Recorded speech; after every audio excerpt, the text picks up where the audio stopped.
Hi, this is Lori Baldassi, and welcome to A Senior's View. Tonight we're going to talk about creating art at any age. And it doesn't really matter what you did in your professional life. When you move to your retirement years, your senior years, I hate that word senior. I think we should change it to sensational. You have the freedom to do really what you want to do. It should really be looked at as your time. And I have assembled a really great motley crew here who have done just that. They're going to introduce themselves. We're going to start with Leona Mcyntyre. What did you do in your professional life? My professional life has always been in executive in not-for-profit management, primarily in finance and administration, fund development, grant writing. I'm self-employed since 2014. My main business right now is grant writing, bookkeeping, providing support to not-for-profit organizations, corporate training, that kind of stuff. My art life, however, is a parallel life that I've chosen to live. In 2000, I think it was, 20-some years ago, I was very stressed. I was executive director of the real estate board at that time. And I went to my doctor and said, I can't sleep, I can't eat, I'm crazy, nobody can live with me. And I need pills. And he said, get a hobby. So that started my journey and exploration into art. I primarily work in watercolors. Then I do some teaching for beginning. I have a studio called Ugly Art Studios, and I really struggled with that name. I thought anyone who feels that they're professional probably won't want to take lessons, or they already know a lot about art, or they wouldn't be doing it. I just wanted the stress relief, so we can all make ugly art. Ugly art, everything I make is ugly, right? But over the last 20 years, I've done okay. But I have Ugly Art Studios. I'm due to retire from my corporate life and my self-employed business, and I have my studio ready to go, and I can hardly wait.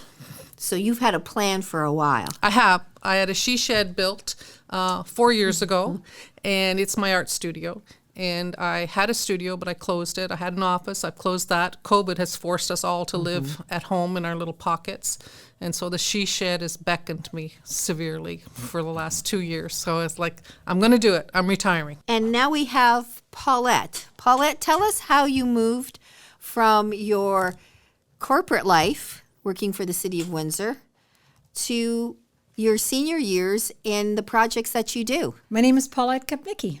I started out actually as a teacher many, many years ago, and then raised a whole lot of kids, 4 anyway. When I went back to work, I was working at Life After 50, and I spent 8 years there working with seniors, looking at their leisure time and the kinds of things that they love doing, and I programmed. I was one of the programmers, and I ended up with the City of Windsor as the recreation supervisor. I love that, of senior activities in the city, and actually part of that was spending time working in retirement, facilitating retirement planning, and we ran 3-day programs for people interested through the City of Windsor, through their staffing, but also in the general public, pulling in people on all types of topics, whether it was finances, health, recreation. I brought in a whole lot of different people.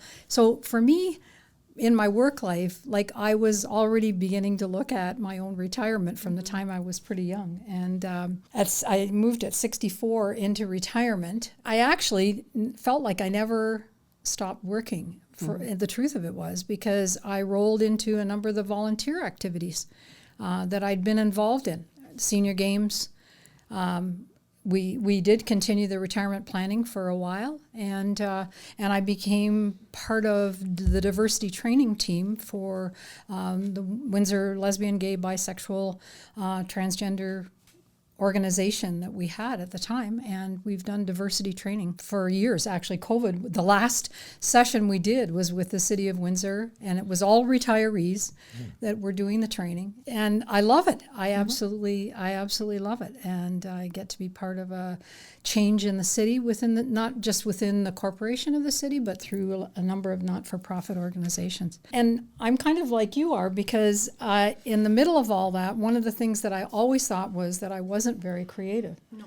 And so just before I retired, my partner bought me this great book about beading, and I started to learn different techniques in beading. So I've got earrings on right now I'm pointing to, but I started doing that. But the wonderful thing that came out of that too was we moved into a condo, and I started teaching beading. And I worked with my teachers that I'd had in the community, and they helped me to get our little group going. So I teach beading. I mean, it's awesome. I'm loving the creative side that has turned out to be way better than I thought it would be. But I love their interaction with people. Like as a teacher at the beginning, teaching is just kind of my passion too. So. And now we have someone who had plans for a different type of life. Brian, why don't you tell how you started in the legal profession and then went to Zoom conferences? Yeah, I mean, the progression just seems natural when you really think about it. My name's Ryan T. Richardson, and the way it started is my mom decided probably long before we were born that she was going to have a lawyer, a doctor, and an accountant. And she got one out of the three. And so I delivered. My siblings did not. I did. But I became the lawyer in the family. And what was interesting about the study of law, I'm fascinated by the study of law, and I feel it changed my brain in many ways and the way I communicate and that kind of thing. But everybody else I went to school with was really into it to the point of just obsession, and I wasn't. I just liked it. I thought it was fascinating. I wasn't living and dying by it. Whereas everybody that I went to school with, that was all they knew they were going to do for the rest of their lives, and I didn't have that same sense even going through. So I practiced for several years. I always say there's 75 reasons why I decided to step away from the practice. Not getting any sleep was a big one. Having children around that time when you were expected to work crazy hours. Several conversations with lawyers that were 10 and 15 years in practice, and they all said, your kids will understand down the road that you didn't see them when they were 3 and 4. And I went, yeah, that isn't jiving with me at all. So I stepped down from the practice and got into pretty much everything else. I mean, if you look at what I've done over the last 20-something years since I left the practice, I've kind of sales and marketing, which is how we met, sales and marketing and advertising and promotion, which led to the project that I'm working on now. So I started traveling to schools across Ontario and talking about social media because I always had the legal side of it where I could warn students to be very careful about what they're saying and how they're saying it so it doesn't affect them getting a job down the road or finding employment or being able to function because of something they said 10 years before, which we see now more and more. So I was traveling from here to Thunder Bay, talking to schools. I was talking to parents groups. I was talking to businesses about the safety of social media and being safe on social media. And then everything changed last March, and all of a sudden I can't go to schools and I can't travel and do all that kind of thing. One of the greatest lessons I've learned is the ability to pivot. So when I decided to step down from the practice, it was like, this is a pivot point. Okay, what am I going to do? I never really liked the idea that you're resilient if you get knocked down, but then you get back up again. Usually it's a side spin. It's not always a full knockdown. Sometimes it is. It's like a lateral move. Sometimes it's a lateral move, yeah. And it's the idea of, okay, what next? I always was drawn to, it's a generalization, sorry, but the idea of a Canadian entrepreneur tries something and it doesn't work and then they don't do anything else again. The American entrepreneur in general will try something, it doesn't work, and they're like, what next? What's the next thing? And so I always kind of lean towards that mentality of, okay, what am I going to do next? And where the last pivot took me to was to podcasting. So I had all my excuses were gone as to why I couldn't host a podcast. So I started one called People in Your Neighborhood. You were one of my first guests on the show. Thank you very much. And that led to... It was riveting. Yeah. it was compelling. It was a lot of fun. You told some great stories. None of them true. None of them true. That's okay. But that podcasting led me to what I was planning. I'm a big fan of the show 24. Kiefer Sutherland and all the cast there. And I said, there's conventions for everything, but there's not a convention for 24. There should be a convention for 24. And so November 2019, I was starting to plan a physical convention. Then everything shifted and it became a Zoom convention. And I did a convention where in the last 3 weeks, I went from having 12 guests and about maybe 40 or 50 fans to 44 guests from the show and over 300 people from around the world. We had people from Japan, from the Philippines, from all these different places. And they were all interacting with cast from the show, and they loved it. It was an amazing thing. And we were able to raise money for Operation Smile, which does cleft palate and cleft lip operations around the world. So there's going to be at least 14 kids that will be able to get a surgery because we did this kind of silly thing on a Saturday afternoon. And I stepped down from that and realized this is what I'm supposed to do. Like bringing people together from around the world with similar passions and similar things that they like. It just came very natural. It was an extremely stressful day.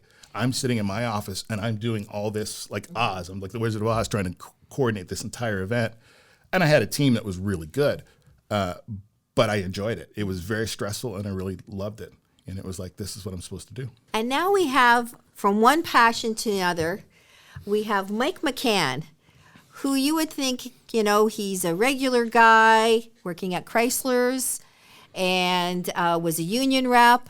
And Mike, talk about how you went from that to the passion that you have, that now it's part of your life. Well, Mike McCann here, president of Canada South Blues Society to start with. I've been pretty much a community activist my whole life since I've been old enough to vote. I've been active in my community. As a rep at Chrysler's, I worked in our community raising money for different charities.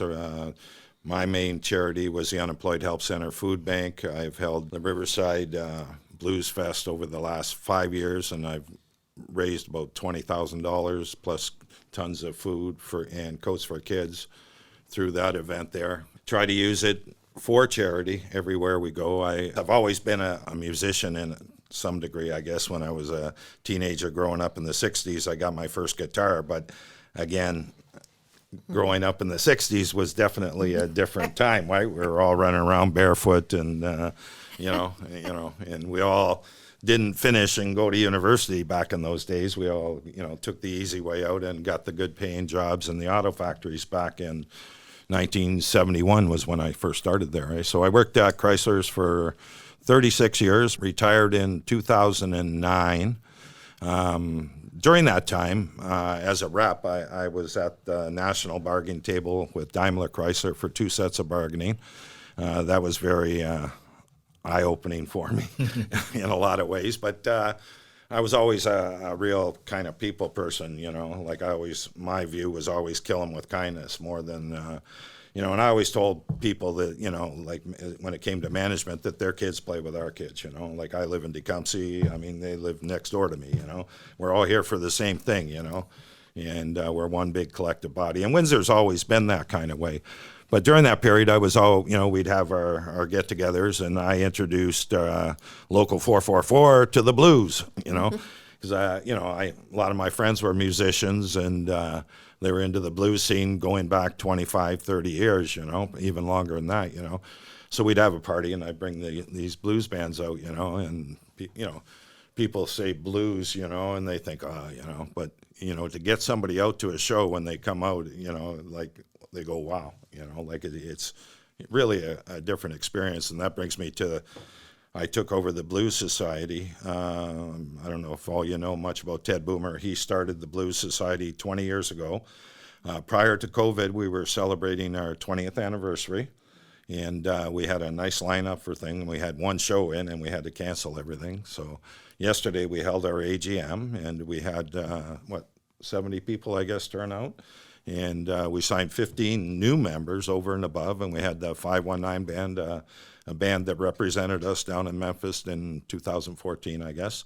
And it was a great day, and people were actually happy to get out. And, we all have to be vaxxed, and, that's part of the thing with us, too, eh? And one of the things with the Blues Society that when I took over that I inherited, Canada South Blues Society owned the only living blues museum in Canada. We were housed at the Place Concord that was on Lausanne Parkway in the Oasis pub. And the French college, Boreal, took over. And they actually wanted me to take over the Oasis because they really liked what we were doing there. And we had our museum all set up in there. And so we ended up going in storage. But in the last 6 months, we partnered with CFTV, which is community-funded TV out of Kingsville. And we partnered with them and the migrant community and Caldwell Nation. And so they've given me, actually, they're starting this arts and culture channel.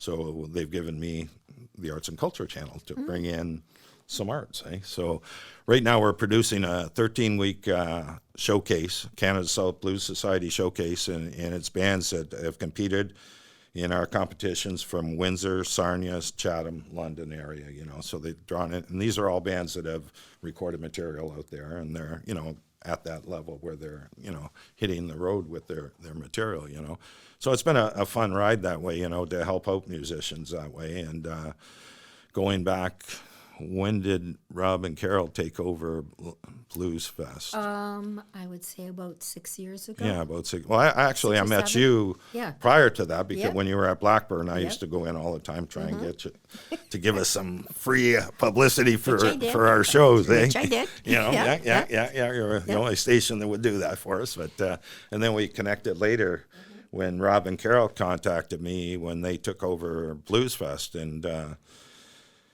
I ended up being like pretty much artistic director for the first 3 years when we had a blues lineup, and I'm eternally thankful for them for that.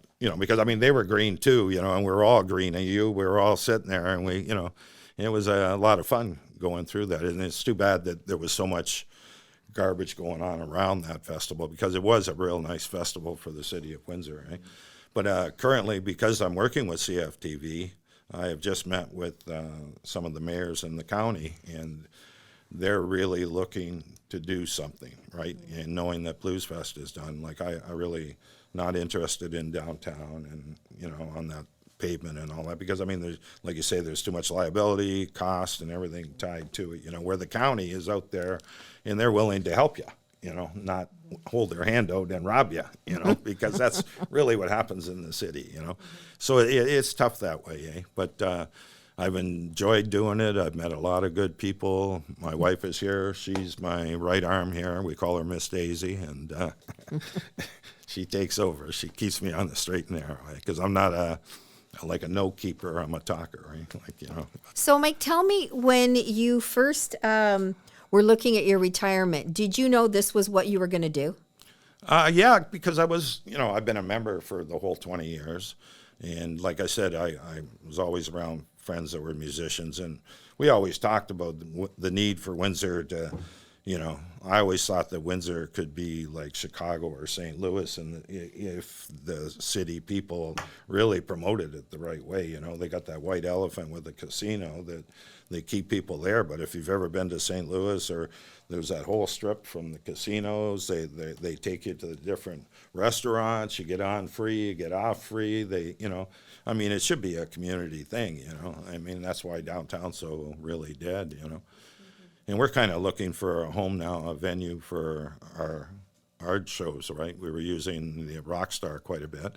And David is really good there, but with COVID and everything, he's so backed up on weddings now. He's using both floors, So I mean, I'd give him first, but it's hard. We need a room that would hold 150 in a nice intimate setting, because we set it up to be, it's not like a bar where they're shooting pool in the corner, and So do you think that COVID will change the mindset of people coming into retirement or that have retired? Because COVID really stopped everything.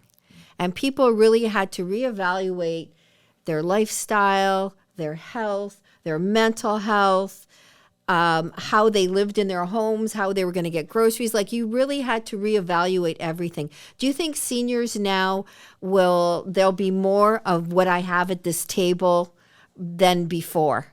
Because mostly people go quietly into the night. I think COVID had a change in that. Do you think COVID had anything to do, or will have anything to do, with the next generation of seniors? I do. I think the next generation of seniors have more disposable income. We're carving out more personal time to do the things that we want to do. Because of COVID, we realize how short our lifespan could be. And so we're going to do it now. I'm not waiting to go jump on a Via and go to Toronto and see a show. Where before I would say, oh, maybe I'll do that in the spring. No, I'm doing it now. I'm doing it next weekend. I've already booked it. So, I mean, I don't wait for anything anymore. I was like, nope.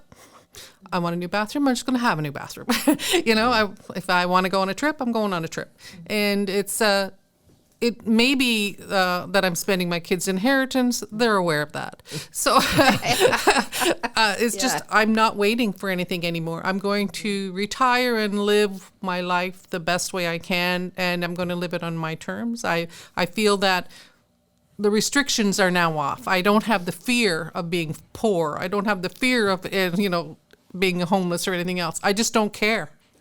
I'll get through, whatever.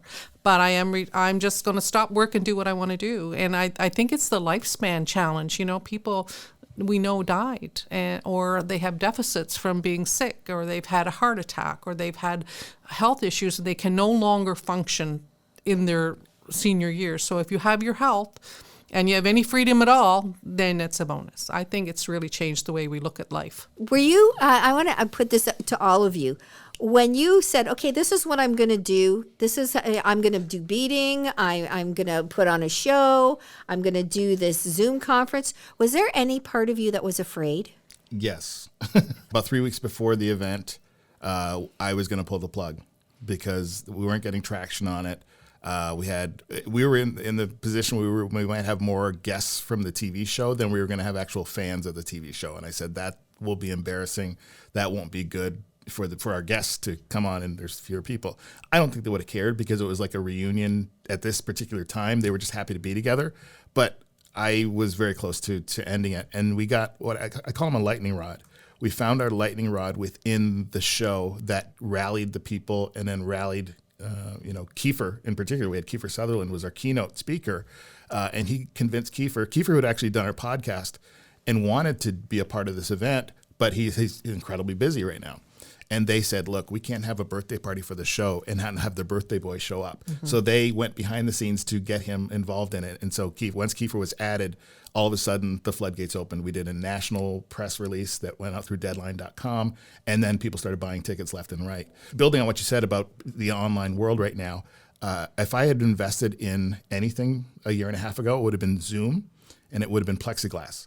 I would have put my money into both of those things because all of a sudden Zoom became a household word, and it wasn't like the scary thing like the Jetsons when we were kids of watching on TV. It became a household word of, oh, you're doing a Zoom conference? Everybody at least has probably been on Zoom at least once, whether they liked it or not. It's not a strange thing for anybody anymore.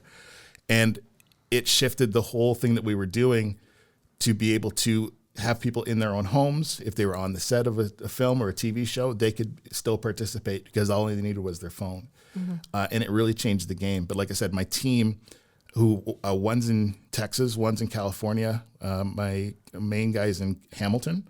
I've never met most of the people that I worked with on this project, but Zoom, there's a warmth to it. Maybe it's the Brady Bunch screen that we're all on. It brings some nostalgia, but I feel like I've known these people for the last year, and I've only met one out of like 7 or 8 people that I worked with. Mm-hmm. So in many ways, there is, if you use it right, there is a warmth to connecting online and to collaborating online. And I'm really just at the beginning of learning how to use it to the best of its abilities and connecting people that feel isolated. There's a way to kind of break through that isolation. I really think that doing this kind of thing and using the technology that we all have can make a difference. Paulette, when you first started to learn beading, I'm sure you sell your beading now. Were you afraid? Absolutely. I don't sell my beading. Oh. I don't sell any of my beading. You should. It's I give it away. I give it away. And I shouldn't say I don't ever sell it. My sisters and I own a gift shop called From the Heart on Ottawa Street. And for a while I had it in there. And then I thought to myself, and this is well before COVID, you know what? I didn't retire to have a whole lot of extra pressure put on me. And I have to look at this differently. Like I had that in my work life where like every special event, which was week after week after week, was pressure filled. And that's not how I want to do life now. And COVID actually for me has been a wake-up call and a reevaluation, because I was working full-time in retirement, doing the different tasks that I had in the volunteer community. And those things are important, and I never will say they're not, and I never will stop doing them. But I need to do them differently. I am 77. Where do I want to spend my energy? Well, an interesting thing happened for me during COVID. I have a number of my really close friends are from the Native community, and I was invited to be part of a Zoom group that looked at traditional teachings. I was at that point the only non-Native person in that group. I can't even tell you how grateful I am that I was allowed to be part of the group. And so I think that the one thing that it did for us, for a lot of us, was open up the doors to a different way of communicating. Within that, the traditional teachings, there's two things that happened. There was the traditional teachings and there was the drumming group.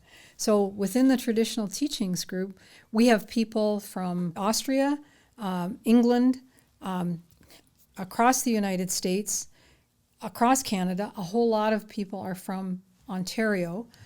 And we meet on every Wednesday night with Grandmother Isabel from the Serpent River. She is one of the traditional teachers who are sharing information with the group. Like, that was, I never would have believed that I could have been allowed to be part of something as big as that. Mm-hmm. Yeah. I'm currently, my wife's mom was up in London in the hospital there, and I drive up to London. I took the scenic route through Delaware Reserve, a Moravian town. And they knew I was a blues guy every time I stopped there and start talking. And guy told me, he says, there's a guy on the reserve here that opened for B.B. King, And I said, oh, okay. And then I started doing this TV stuff, and I thought, well, I'm going to go back there and reach out and find out, And within a couple of hours, the guy reached out to me, and at 23, he opened up for B.B. King. He's 37 now. He was on the road. Sony Music signed him up. He had 48 dates in 2 months. They were all casino gigs, and, they were living the high life, and like you say, and life issues caught up with him, and, he ended up around 2012, went back to the reserve, and basically gave up music, and then I got to know him, and he's, like I said, they've invited me in there. I'm out there every week, and the elders are giving me history of the, and we're going out there tomorrow to do a film shoot, songbook. And there's another girl that was on Canada's Got Talent. She's coming from Oneida, and she's going to do a duet with him, and then we're going to film an hour segment there with his music, okay? But driving through those places, you don't think much. You talk to them, they're okay, but to go inside and they're very, very special people, to see they're very passive. I just feel blessed to be a part of it, And also with the station now, part of that station is the Caldwell Nation, which is out in Point Pelee area, eh? And one is Potawatomi, one is Chippewa. So I'm getting stories from the both of them, from the War of 1812. They're giving me all this history and everything. And I'm a big history buff to start with. So, and even Dave from Caldwell to say that, for them to accept you that way, you must, for them to trust you. And, So what, when you started this, what inspired you to really take that leap to do it?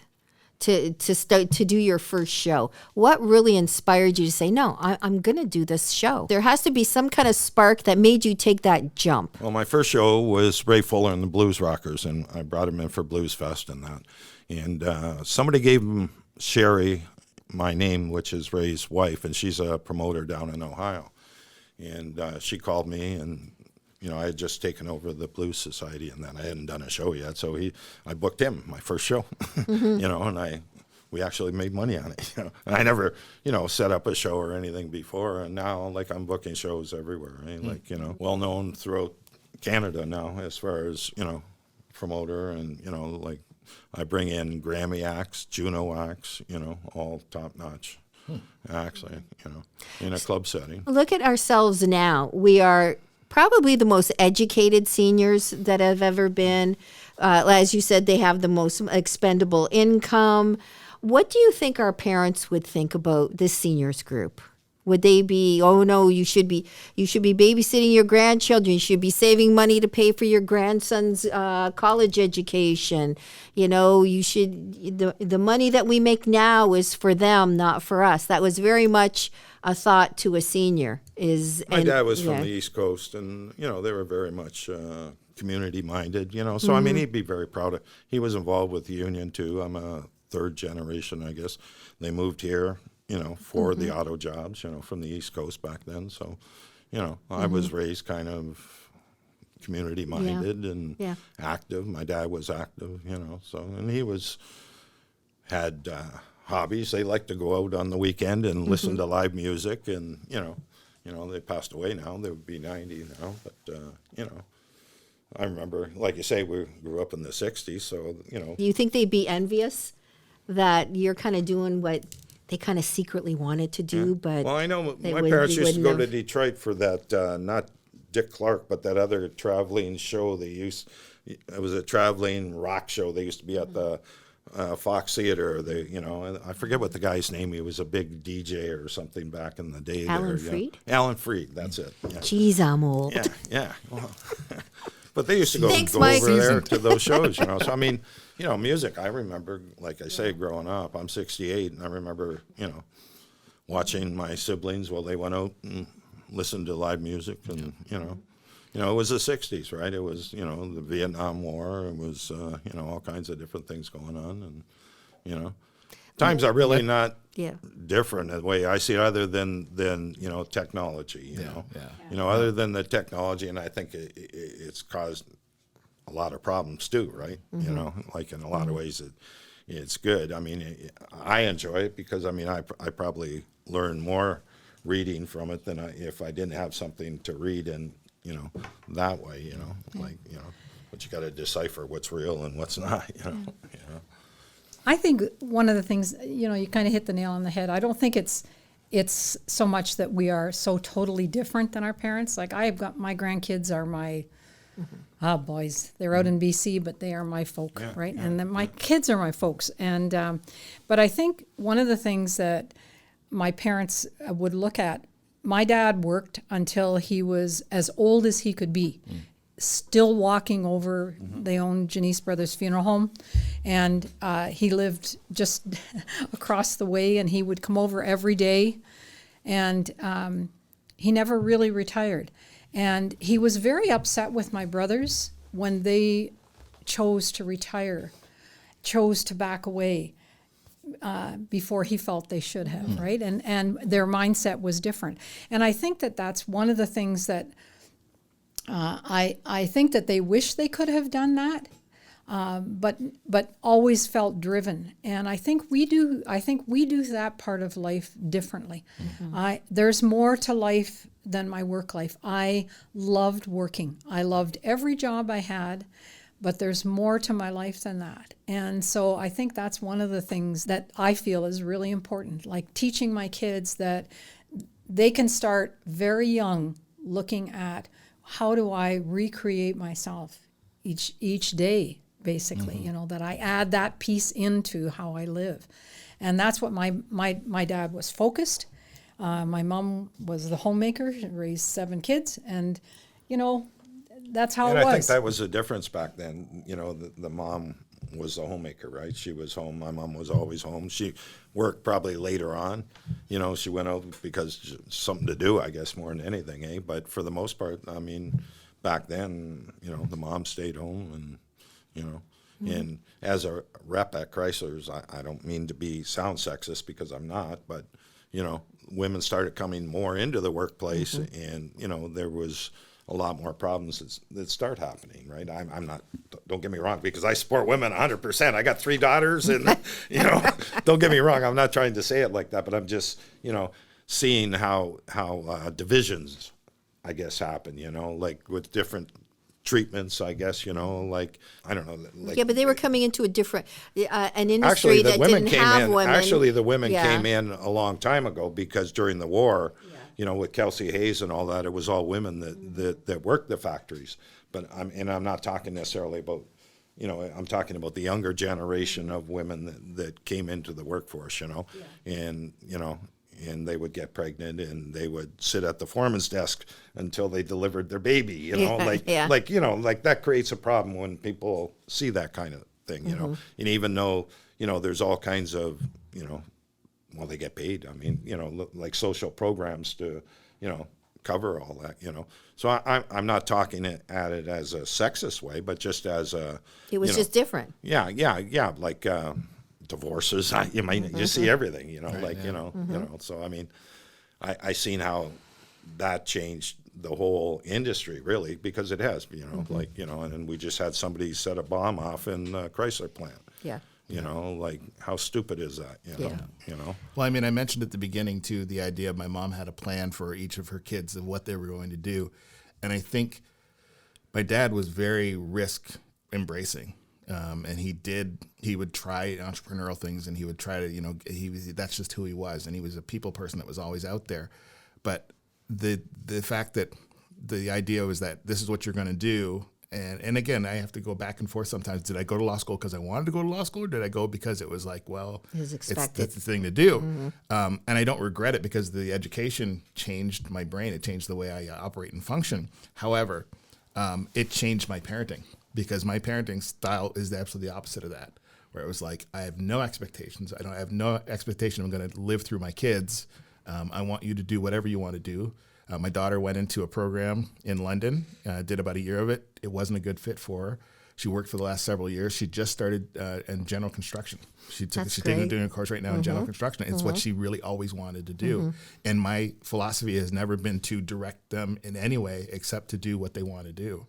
And my son said this coming out of high school. It was pretty poignant. He said, a lot of people I know are getting into professions they're not going to enjoy, but they feel like it's what they're supposed to do. He said, I don't want to do that. So he works in restaurants, and he loves doing that kind of stuff. So I guess the pressure that I had growing up to some degree helped me to back off from my own kids and just let them figure out what they want to do. If it takes them 5 years, 10 years to figure it out, that's fine with me. It's like I have 3 daughters, and like my oldest one, she finished University of Windsor, math and science degree. She come home right after the last day, and her friend moved to South Korea. She kept saying they were moving, and I said, okay, I never see her pack. And then finally the last day she packed and they moved, and she lived there for 12 years, got a master's in linguistics while she was there. She's got the highest level because without being a citizen, she can go there, and work almost like as a citizen. My 2 grandsons were born there. She met a guy there that lived in Forest Glade. He went to St. Joe's. She went to Brennan. So so how's that work out? And then like my other daughter has 2 degrees in education, but just what you're saying, she never taught a day. She had those 2 degrees, early childhood and everything, and she started when they moved she picked up 2, and they moved to Calgary because right after the day after they retired, and she packed up her little Neon. And do you think maybe it was you?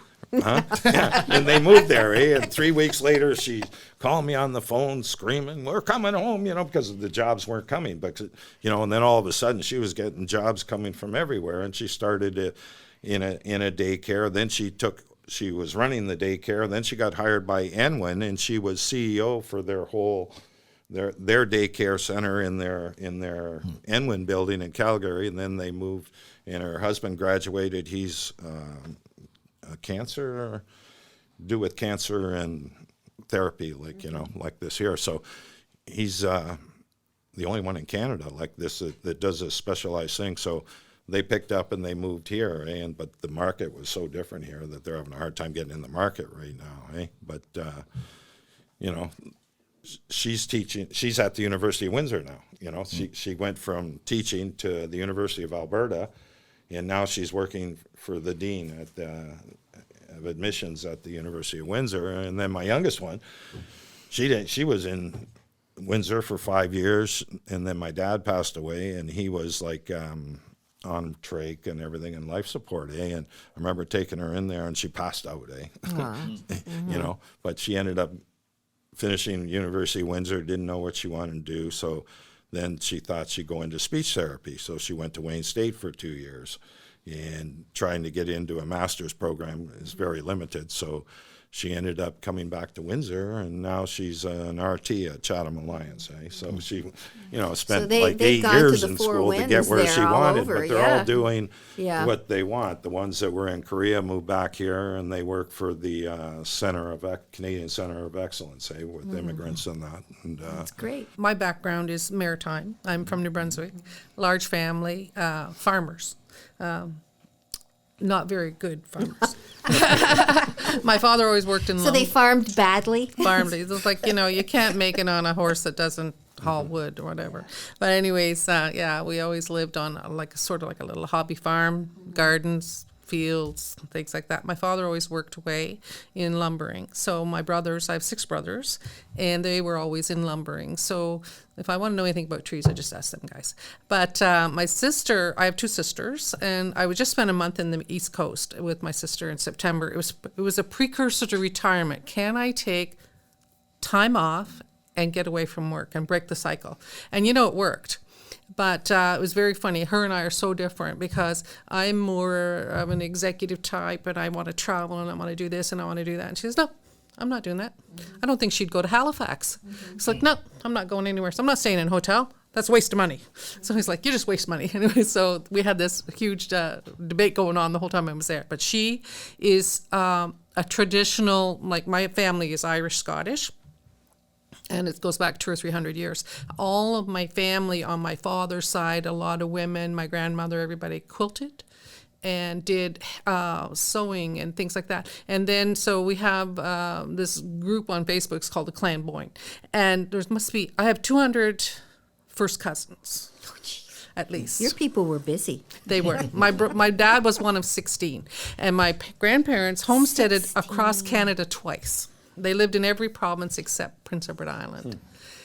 So anyways, the whole comes down to it is that we're a family of traditional handicraft quilters. We're crafters. So I have one cousin here. I'm from New Brunswick, so when I moved, and then later on she moved here. So I quilt, I sew, I paint, I do all these crafts things. She's a sports person. She's a triathlon kind of person. It's like, oh, you're killing me. But anyways, I said to her, well, you need to learn how to quilt because it's what we do. Anyway, so we've got together for the last 3 years every Friday night, and we've segued that now into sewing and quilting and crafting, along with the wine, of course. But it's great because we're enjoying building things together. I just finished my first quilt I've done in 20 years and delivered it to my daughter-in-law in London yesterday. It was just absolutely turned out beautiful. So I'm hooked again. Mm-hmm. So between my art, I don't know whether to sew or paint or read a book. I think I'd start with just reading a book. It would be really nice to sit and read a book and not worry about anything. That's my goal. But my kids are both in the trades. I have 2 kids. My daughter's 47, my son's 44. My daughter's an iron worker, welder, Red Seal, journeyman, whatever. And she's traveled across Canada and worked in all kinds of factories and all kinds of plants and things to do iron working. And she's safety and quality control and inspections and all this stuff. But primarily, she's a welder. That's what she ends up getting hired through. She's worked in nuclear in Darlington and at the Bruce Peninsula and stuff. So she's kind of up there classified-wise. But now she's very picky, which means, she can stay home for quite a while if she wants. And then my son is a journeyman cement cutter. He worked in the GTA for the last 15 years doing cement cutting. So he's also in the trades. So between those two, I'm not going to worry about retirement because I'm going to go live with them. Surprise, I'm here. So moving through all this, you're kind of unafraid. What's going to inspire you to keep going, to do your shows, to do your beading? What's going to keep you going? I think with me is the freedom, the time, the effort, the energy, all. I live a lot in my head. All my creative things are going on in my head, awake and asleep. So I can wake up in the night and I have a painting in my head. Well, the first thing I want to do is go put that to paper and make notes and pick color selections and do work in my sketchbook and things like that. So awake or asleep, you know that your brain is creating something. And so to pursue those things to the point of actually producing the end product, I think that's what's going to keep me going, is that now I can carry on. I can go spend 2 days in the studio and not worry about it. For me, just the sense of accomplishment when I'm doing things, like when I'm producing things, that keeps me moving. The teaching part of it, which is also creative and also is really a big part of what I do, is working with people that have never done it before and walk away prouder than hell of the bracelet that they've made or the gift that they're about to give, and just seeing them believing in themselves, like that they oh my God, I never thought I could do this. And so both of those things for me around the beading really, that just pushes me, keeps me moving on. And I don't know when you ever make too many of things, right? Either. That's the other thing. You just keep going. Yeah, my cupboards are kind of full, and my God, I was thinking the other day, I don't know, I better start thinking about who I'm going to bequeath this massive collection of beads that I have. Whatever. Yeah. That's a funeral director's daughter talking there, So, Mike, what inspires you to keep doing these shows and to keep being so involved? I think it's just the people I've met, my involvement in the community, and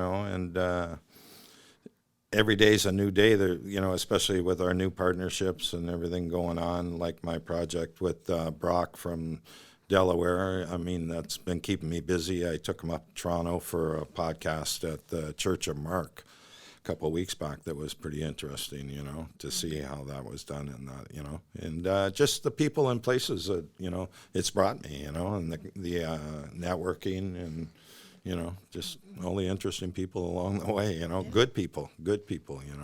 So, Ryan, what's inspiring you to keep going, to do something else? I surround myself with people who think better, who think, you have to, there's a value to having people in your life that are like, why are you doing that? And what are you doing that for? You need to have that voice too, but you have to be surrounded. I have to surround myself with people that are like, yeah, let's do this, or let's see where this can take us, and at least kind of flesh out the ideas. But it's, and I don't mean, yeah, I do mean better. They think differently. You don't want people around that are always going, oh, you shouldn't do that. Why are you doing that? Because you'll always have surrounded by people that will talk you out of doing whatever crazy idea you've got. But if you surround yourself with people that will challenge the idea but encourage you at the same time, and you do the same thing. Like when I started podcasting, I had a friend that brought me onto his podcast, and we started talking. I was like, I got bit by the bug, and we talked about that before. But since I started this network of podcasters, I've encouraged 2-3 people to start their own podcast. And so I've kind of mentored them along, and I'm really still new at it, but I know how to tell you how to get started and where to look and how to find graphic designers and that kind of stuff. It's been really gratifying. I didn't realize that would be a side effect, but it's been really gratified to have somebody say, I always wanted to do this. I just didn't know how to do it. And you took me through the steps. So encouraging other people who are encouraging me back. And like I said, challenging what I do and saying, well, do you need to do that? Having that voice is so important. But having people around you that are willing to take risks, willing to kind of try some different things. So if we're talking to other seniors out there and they have a spark or an idea or want to try it, what advice would you give them that would inform them and inspire them and maybe direct them to do what they want to do? Because it is rather intimidating to take that first step. So what's the RX you would have for them to take that step? I think for me, I knew that I wanted a hobby, didn't know exactly what I wanted, and I was at the park, and there was a lady painting at a table, and I interviewed her. I asked her all kinds of questions, and she basically told me to do this. So it was don't invest in a lot of materials. You don't know if you're going to like it. Book a class that includes all the materials and try it. And once you try it and you've figured out, is this what I really want to pursue? Then you can invest in all the materials and all the thing. And that was the beginning of the end. I got to say that's pretty darn close to, how I started too. And the only difference is that the person that taught me that first, I had the book that I was gonna begin using, but she showed me the hands-on thing. So it's being able to find a teacher. And one of the things, I will say about Life After 50, like, you got a lot of creative people there. And so that when you're looking for something like that and you're looking for something to try, I know the East Side Center had meeting going on, when in the days when we were able to go actually into the center at all times, kind of thing. But that's really a good way to do it. The only difference was my beater said, don't buy cheap stuff. If you're going to make something from the get-go, do it with something that's quality, because that's what you want to produce in the end, no matter what. And so that was the only other word of wisdom that I got. But I think the other piece is just, even though you're kind of nervous about doing it and that, give it a shot. What's the answer? Yeah, I love it. No, it's not something I really ever need to do again, but I tried. Mm-hmm. I tried it, and just that, and look for people that encourage you and push you into it. Find your tribe. Yeah, because there's a whole lot of people that'll tell you, don't bother. You're like, oh my God, it costs a lot of money. Yeah, but on the other hand, there's people who'll tell you, yeah, why not? Maybe I'll go with you. Yeah, we've all been stuck in our jobs for 30 years, going to work every day to, make ends meet and everything, and we're all like dreamers, We all have dreamt, if I only could have done this or done that, And for me, I was always a very shy, quiet kind of person, so I really had to step out of myself. And it's really, I think, helped me along, because especially, like you said, getting into the podcast with this TV show, I do a 15-minute interview of the bands too. And I thought at first, I could do that, So we go in, the first time is take 1, take 2, and then we're take 23, because I thought I had it all in my head, but after you take it again, you got to remember the words you just had in your head. So I says, give me a prompter. So now we do it, no problem. It goes really good, but just on the intro thing, and that, but you got to step out of yourself to do that, and I mean, my buddy and myself, we always talked that, that we were going to try and do something in the set of promotion in Windsor and that, and do something. But, the opportunity came up with the Blues Society, because I was always a member there. And, when there was a change going on, Ted was getting out and moving out of town and I kind of stepped into the role of president. And, like, I was never one to get up and speak, but now I kind of can't shut me up sometimes. Get more comfortable with it the more you do it. And you're only going to get better the more you do it. I even got the mayor of Tecumseh sending me a letter cease and desist. Now that's a plus. That is, yeah, right. Ryan, what would you tell someone that's thinking about doing a podcast or thinking about doing something? There are absolutely no barriers in place to do it. I said the same thing when I wrote a book. The idea that I used to have to get a publisher and then you'd have to go through this process. Do it on your own, self-publish, get it out there, and put it in front of people. Because I made a conscious effort on my 50th birthday to stop or to care less every single day about what people thought or what people's opinions were about what I was doing and that kind of stuff. And it's worked for me for the last couple of years. I just don't really listen to people that are going to try to talk me out of whatever crazy idea I've got. I have to talk myself out of the crazy ideas, but it's part of the process. Or your wife. Yeah, or my wife. My wife's very good at that. But the idea is, I'm a person that has to write stuff down. So January 1st every year, I will write down, here's what worked last year, here's what didn't work last year, and I will say, stop wasting time on these 3 things because they're not really going to take you where you want to go. But you can focus on doing these things. But I need to have that in a notebook so I can look back at it. Like right at the end of this year, I'm going to look back at my January list and go, okay, I did that, I got rid of that, and picked up another thing. But the realization that you cannot do everything is also extremely important. It's like, what 3 things can I do really well? And that really kind of narrows it down for me. Yeah. So we started this podcast, Creating Art at Any Age. And I think we can all agree that whatever you do, whatever you decide to do, whether it's, quilting, beading, music, podcasts, if it's creating art within yourself, you are your own special creation. I think we're all in agreement that just do it. Don't think about it. Yeah. Don't Don't ponder be afraid to fail. it. Don't be afraid to Take fail. that step. Age is mind over matter. If you don't mind, it doesn't matter. Yeah. And I think that is the biggest thing the biggest gift that COVID has given us. Because as we said in the beginning, people have reassessed, I can retire now. And then people are afraid to retire. They're afraid to take that next step because they have become their jobs. I always said, my mom, ran my dad's business, but it was from home. But he was her job. So a lot of women are like, a lot of men, a lot of relationships, they are each other's job. So when you do have the opportunity to create something, I think that this is a senior generation that's going to take that step, run that marathon, redo that car. I think that's a better gift to show your children and grandchildren than it is to give them a financial package.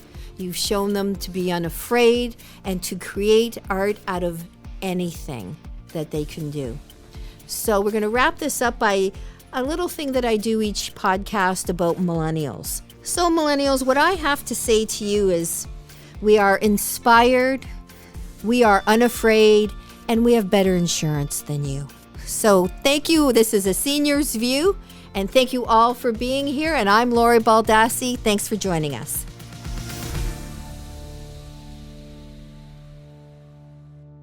Production staff, Lois Rinlisbacher. This podcast was produced by Sikander Salim. Thank you.